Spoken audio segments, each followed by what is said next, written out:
How's it going, everyone? College Lefty, and in this video I'm going to be hopping into some ranked seasons. Now keep in mind, I played this game before the roster update. I'm going to hop into this game and then talk about the brand new content that we had released today. As you can tell, Ronald Acuna is a 92 overall.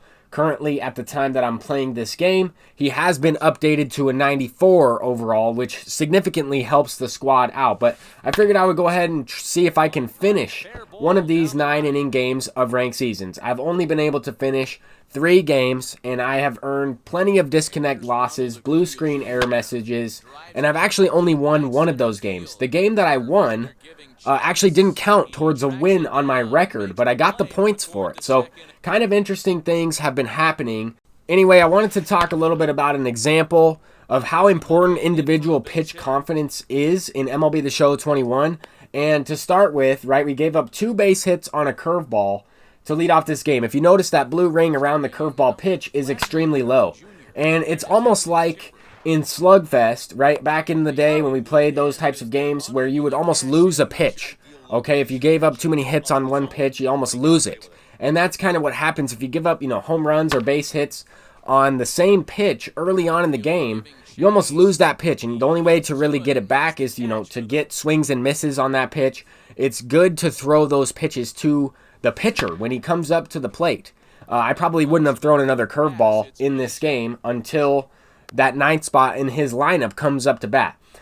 Anyway, we got out of the inning. We have a 2-out rally going, or at least something happening here. I'm trying to get into scoring position. I'm trying to activate the clutch attribute for Alfonso Soriano. He doesn't necessarily have the highest clutch. It's only like 77 or something like that. I do have him paralleled up a little bit.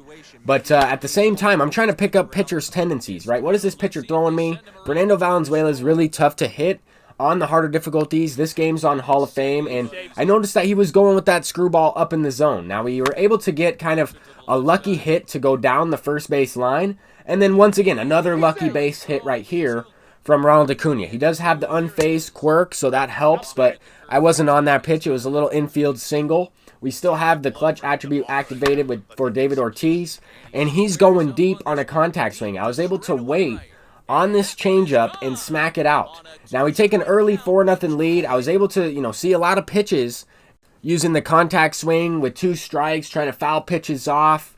But the opponent quits in the first inning on this one, and I'm not going to complain about a quit, right? That's kind of the only way that I can win a game of ranked seasons, unless I mercy rule the opponent just based on those blue screen error message. We do have, scouting report, bat skin. We got a couple packs to open. There's also a lot of content that I want to talk about. So I only had a little bit of time to play that game of ranked seasons last night. Had to prepare for a full day of teaching today. And that's where I was in the classroom when this content was dropped earlier this afternoon. I think that a lot of these cards are pretty solid. The one thing that really surprised me is how much control AJ Burnett has on some of these pitches. This dude threw a baseball through a car window trying to take out a mascot and missed completely. But he does have great control on this prime version of his card. So we also got this brand new Nick Markakis, 92 overall, featured in the brand new event, along with Asdrubal Cabrera. So a couple diamond rewards. Not really the best players by any means, but certainly some free diamonds. Here we have 89 overall John Means, threw a no-hitter. I had him on my fantasy team at that time. Here we have 89 Wade Miley, also threw a no-hitter, the double no-nos. Adolis Garcia, I'm definitely picking that card up. As you can see, I also picked up this Dylan Cease. This card actually has some hitting attributes, 70 and 50. That is more than enough to hit a perfect no-doubter in MLB The Show. But let's go ahead and take a look at these roster updates. Ronald Acuna getting the +2. Garrett Cole getting a +1. We also have Josh Hader with the +1. I'm just kind of thinking about players that I would actually use on my ranked team. Max Scherzer might be another one I might go to. Byron Buxton got upgraded to an 88. JT Realmuto got adjusted, but his overall didn't change. We got a couple players on here. Trey Turner getting an upgrade. Chapman getting an upgrade, +2. Definitely dealing this year. Also, a couple players went diamond. We have James Karinchak, Brandon Woodruff. Seager looks like he may get downgraded pretty soon if he doesn't, start going off. Stanton got upgraded to a diamond at the 85 overall. I was thinking that Nicholas Castellanos could get upgraded. Maybe not necessarily to a diamond, but I'm certainly going to check that out. I also have a couple other players in mind. Kyle Seager has been doing okay. I'm not sure if he's, due for an upgrade or a downgrade. We'll have to take a look moving forward here, but pretty solid overall roster update. I know I kind of went back to the main screen there for a second, just trying to really look at all these players. Francisco Lindor got downgraded. Lance Lynn got adjusted, but his overall didn't change. He's probably going diamond soon. Xander Bogaerts went up to a diamond. DJ LeMahieu dropped down a little bit. Let's see. Nicholas Castellanos did get upgraded a little bit on hitting attributes. That's the one thing, right? This card already has pretty solid hitting attributes. He plays up on inside edge, up to like an 85 or an 86. And that's kind of why I was thinking he would get that boost to contact versus right. I don't know. Maybe a little bit later on in the year. Let's take a look. Who else got upgraded? Tyler Glasnow went upgraded to a gold. I saw that one as I'm kind of just going through here quickly. Zach Wheeler, another one. Julio Urias. Blake Snell got downgraded. Freddie Peralta. I got a couple of these Freddie Peralta cards. He's been pitching pretty well. Definitely a solid reliever there. Let's take a look. Oh, Marcus Semien. We got Carlos Santana. Thought he was still on the Indians earlier in the year. That's definitely not the case. Let's see. Shohei Ohtani got a +1. Probably got some boost to his hitting attributes. Let's see here. Let's keep going. I want to see some silvers. I was looking for Kyle Seager. Is he not on? Is he not on here? Did he get downgraded? Yep, he did. He did get downgraded. -1.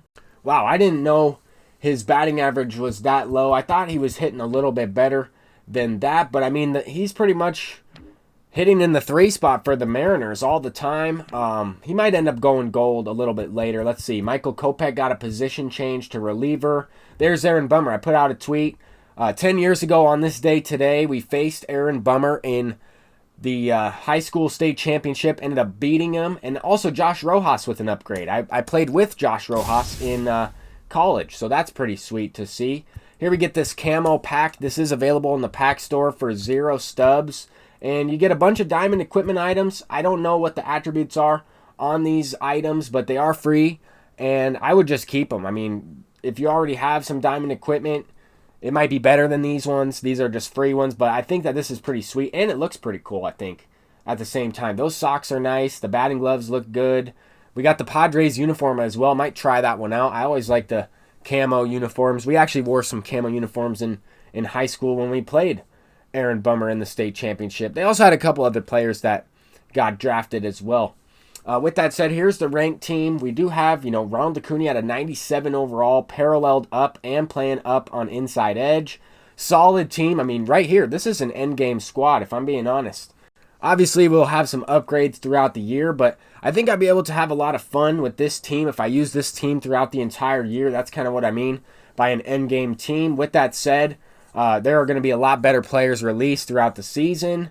But this is what we're rocking with right now. I'm having a lot of fun with this gameplay, even though, I can't really win a game unless I get a mercy rule or quit. I'm still having a great time playing the game. Sure, there are plenty of issues, but as far as gameplay goes, I think this is one of the better MLB The Shows I've played.